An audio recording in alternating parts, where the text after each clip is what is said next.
So, you think you are making a rational decision, but most of the time you are not. Human being are emotional creature first and rational creature second. So एक सीधी simple बात है, एक court है और एक law है, which is the law of irrationality. So which says that when you feel anger, jealousy, fearful or excited or emotion take control of you, then our mind create a logical explanation to justify what we are already feeling.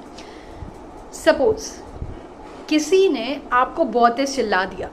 अब जो इंसान ने आपको बहुत तेज चिल्लाया है, you are feeling aggressive with the person, so even you were having a problem with the person और आपकी ही गलती थी उस पॉइंट पे, but just because you felt very shameful, you felt very aggressive, तो आपका माइंड जस्टिफाई करने लगेगा कि जो अगला इंसान है जिसने आपको ऐसे चिल्लाया है वो जस्टिफाइड है, which is not even justified.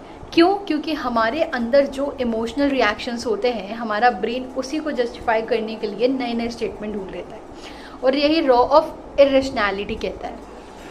But at the same time ये लॉ ये भी बोलता है कि even though you are being how much irrational, आपके अंदर जो भी इमोशनल चीज़ें होती हैं, but at the end logic will help you and support you. How? Suppose आपने कोई गलत चीज़ करी, अगले ने आपको चिल्लाया, at that point of time आपने रिएक्ट ना करके पॉज लिया and you evaluate the all situations. You understand that कि नहीं यार ये ऐसा होना था, या फिर मेरी गलती थी, या मैंने कुछ गलत किया, या फिर it was my mistake, but still the way somebody reacted is not up to the mark. You can only understand that thing when you pause, and that pause create a rationality. You know, we can say that fundamentals. अब इसका example एक और देती हूँ कि हमारे mind में ये भी आया होगा कि यार ये सब क्यों हो रहा है, क्यों हम इतने ज़्यादा इमोशनल हैं, क्यों हमारे मैक्सिमम डिसीजंस इमोशन से ड्राइव्ड होते हैं. तो इसका सिंपल आंसर ये है कि हम जिस तरह इवॉल्व हुए, हम बहुत ज़्यादा थ्रेट देखते थे जब हम इवॉल्व हो रहे थे, जब हम होमोशेपियंस थे.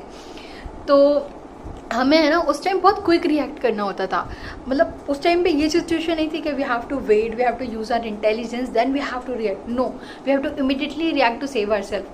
बट आज के टाइम पे सिचुएशन चेंज है. We are working in the companies, we all are working professionals, and eventually we never need to think about it. We have to pause, then we have to react.